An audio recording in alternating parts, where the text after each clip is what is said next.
Assalamualaikum warahmatullahi wabarakatuh. Bismillah, alhamdulillah, wa syukurillah, wa nikmatillah.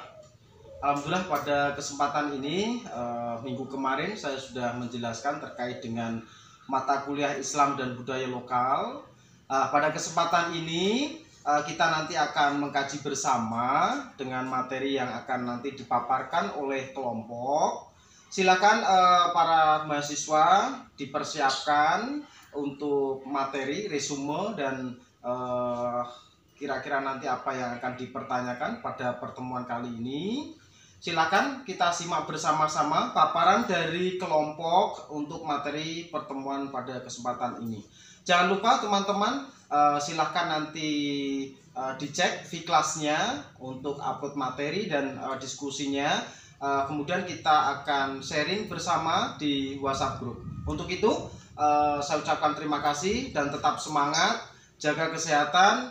Mari kita bersama-sama simak materi paparan pada kesempatan ini. Akhirul kalam, wabillahi taufiq wal hidayah. Wassalamualaikum warahmatullahi wabarakatuh. Assalamualaikum warahmatullahi wabarakatuh. Hai semuanya, bagaimana kabarnya? Sehat kan? Alhamdulillah kalau sehat. Semoga kita selalu diberi kesehatan dan tetap semangat mengikuti perkuliahan Islam budaya lokal yang diampu oleh Bapak Dani Miftah M. Nur MPD. Dari diskusi di V-Class, kami mencoba membuatkan ringkasan materi terkait dengan judul Islam dan Spiritualitas Jawa. Untuk itu, mari kita simak bersama-sama materi yang akan kami paparkan.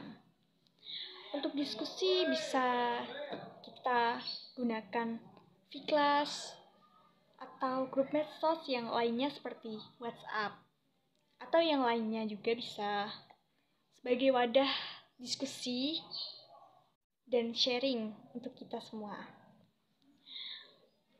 Baik, mari kita simak bersama-sama materi yang akan kami paparkan, yaitu Islam dan Spiritualitas Jawa. Namun sebelum itu, kami akan memperkenalkan nama-nama kelompok kami. Perkenalkan, saya sendiri Elma Anggriani, dan yang kedua ada Hofifatun Nufa, dan yang ketiga ada Nurul Hasanatin. Baik, setelah kita kenal semuanya kelompok dari kami, mari langsung saja kita ke materi. Pengertian Islam dan Spiritualitas Jawa. Spiritualitas Jawa atau kejawen merupakan perjalanan menuju Tuhan yang harus dilakukan dengan seperangkat laku dan menjadi spiritualitas tertinggi, yaitu sebagai penyatuan hamba dengan Tuhannya, atau menunggaling kawula Gusti dalam bahasa Jawa, yang berarti ketika manusia telah mampu menyerahkan seluruh hidup untuk Tuhan, hingga kita mampu membiarkan Tuhan bekerja mengurus ciptaannya melalui diri kita. Sedangkan dalam Islam, sumber kehidupan spiritualitas yang tinggi adalah iman, yaitu meletakkan nilai-nilai ketuhanan dalam Islam. Tuhan adalah asal dan tujuan dan bahkan pencipta semua wujud yang lahir dan batin, dan manusia sebagai khalifatun fil ardi yang harus mempertanggungjawabkan setiap perbuatannya. Teks khalifah dan tanggung jawab inilah yang membedakan karakter Islam sebagai agama samawi dengan keagamaan kejawen atau Islam kejawen. Istilah kejawen dipakai oleh masyarakat untuk menyebut budaya dan tradisi di eks-kerajaan Mataram Islam, baik berada di Yogyakarta, Kasultanan dan Pakualaman, maupun Surakarta, Kasunanan, dan Mangkunegaran. Islam kejawen menjadi salah satu bentuk dari proses panjang pribumisasi Islam, Keberadaan Islam kejawen dalam kerangka sosiologis tidak perlu dipertentangkan karena merupakan budaya religius Jawa Islam. Begitu juga dalam perspektif teologis. Islam kejawen harus dihargai keberadaannya karena merupakan hasil olah rasa dan olah fikir atau ijtihad para ulama dan teolog Jawa dalam mengaktualisasikan nilai-nilai religi dalam kultur lokal. Hubungan antara Islam dan spiritualisme Jawa adalah topik kajian yang akan selalu dibahas berkaitan tentang bagaimana nilai-nilai Islam dikolaborasikan dengan budaya lokal. Laku sembahyang dan olah rasa. Hal ini merupakan yang penting untuk mencapai puncak peningkatan kekuatan spiritualitas kejawen, yaitu menuju manunggaling kaula Gusti. Yang ditempuh dalam laku ini adalah kesatuan jiwa dan raga manusia kepada Tuhan Yang Maha Esa. Jadi, yang ada di dalam laku atau puncak spiritual kejawen ini adalah mencoba menyatukan jiwa dan raga manusia dengan Tuhan.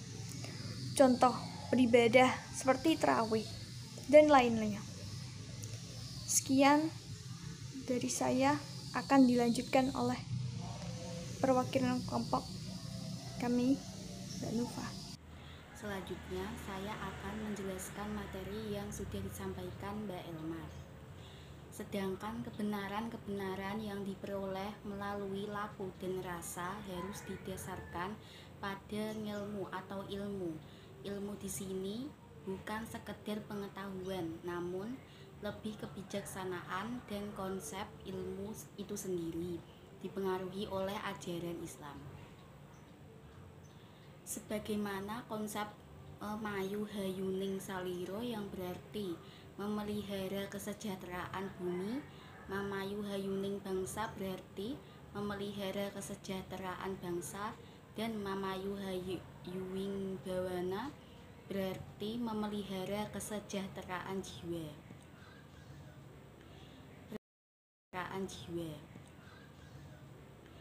Ritual-ritual Islam kejawen.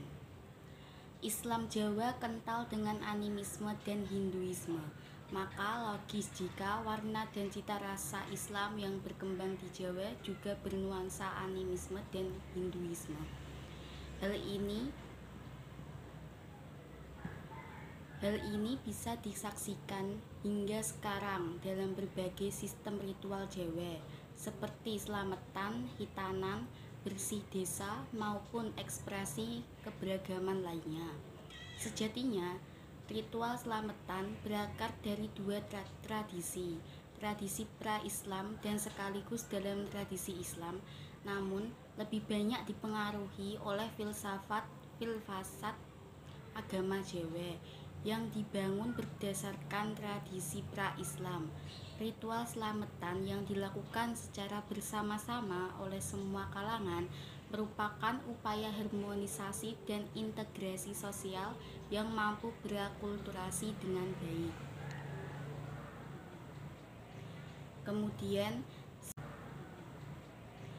Kemudian simbolisme religi dan budaya Jawa. Bentuk simbolisme dalam budaya Jawa sangat dominan dalam segala hal dan segala bidang. Hal ini terlihat dalam tindakan sehari-hari orang Jawa sebagai realisasi dari pandangan dan sikap hidupnya yang berganda. Bentuk-bentuk simbolis itu dapat dikelompokkan dalam 3 macam, yaitu tindakan simbolis dalam religi, tindakan simbolis dalam tradisi, dan tindakan simbolis dalam kesenian. Di sini saya akan melanjutkan materi yang sebelumnya sudah disampaikan oleh teman saya Nurul Hasanatin. Kemudian, tindakan simbolis dalam religi. Secara historis, perkembangan nilai religi masyarakat Jawa sudah ada sejak zaman nenek moyang mereka. Percaya yang mempercayai adanya kekuatan gaib pada benda-benda di sekelilingnya. Nenek moyang kita melakukan pemujaan dengan memberikan sesaji-sesaji tertentu. berupa pemberian bunga, pembakaran kemenyan atau dupa dan lain sebagainya. Upacara ngablak saat meninggal dunia berupa sedekah 3 hari, mutung dino, matang puluhan, nyatus, nyewu adalah refleksi simbol dalam tindakan masyarakat Jawa.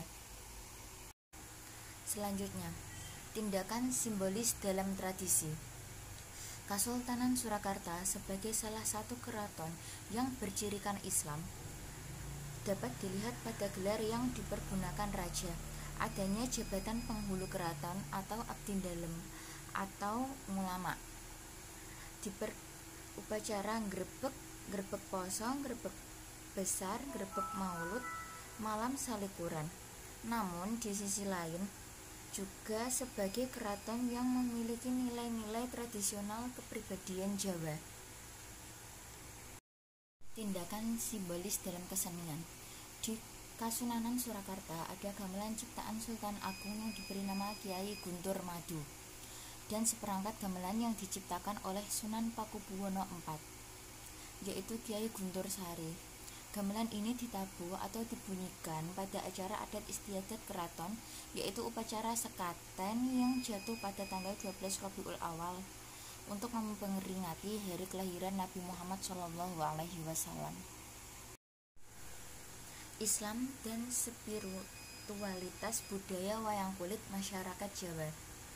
Wayang kulit merupakan bentuk seni dan kebudayaan tertua Pulau Jawa khususnya dan Indonesia pada umumnya. Seni wayang kulit pada mulanya merupakan pemujaan agama lokal yang memiliki dimensi spiritualitas yang bertemu dengan estetika budaya. Dimensi spiritualitas wayang kulit terkait dengan pelaku dari kesenian itu, terutama masyarakat yang melahirkan kebudayaan wayang, yaitu seniman dan penikmat wayang. Selanjutnya, kedudukan sosial keagamaan seniman dan penikmat wayang sangat berpengaruh dalam corak pertunjukan wayang kulit. Di Jawa sendiri, wayang kulit memiliki spiritualitas Islam yang bertemu dengan budaya kejawen, sehingga keislaman yang diekspresikannya masuk ke dalam kebudayaan asli Jawa, melahirkan spiritualitas keislaman yang heterodok. Selanjutnya, berbeda dengan wayang kulit di masyarakat Sunda yang menonjolkan nuansa keislamannya dalam mengekspresikan spiritualitas wayang kulit baik dalam simbol maupun isi.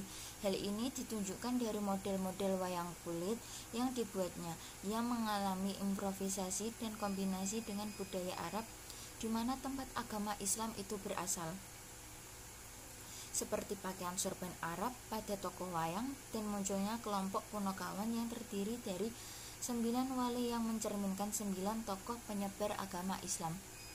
Pada masa kekuasaan Demak, wayang merupakan media untuk menyampaikan misi agama. Pada masa ini, cerita dalam perwayangan lebih cenderung pada mitos atau tradisi Jawa sebagai cara untuk bertahan hidup dalam sebuah masyarakat. Sekian, sebelumnya saya ingin berterima kasih kepada Bapak dosen Dani Miftah M. Nur MPD yang telah berkenan memberikan arahan, nasihat, dan ilmu serta pengalamannya sehingga materi ini bisa bermanfaat dan semoga menjadi rujukan edukasi yang lebih baik. Sekian dari kelompok kami. Apabila ada kesalahan, kami mohon maaf sebesar-besarnya. Wassalamualaikum warahmatullahi wabarakatuh.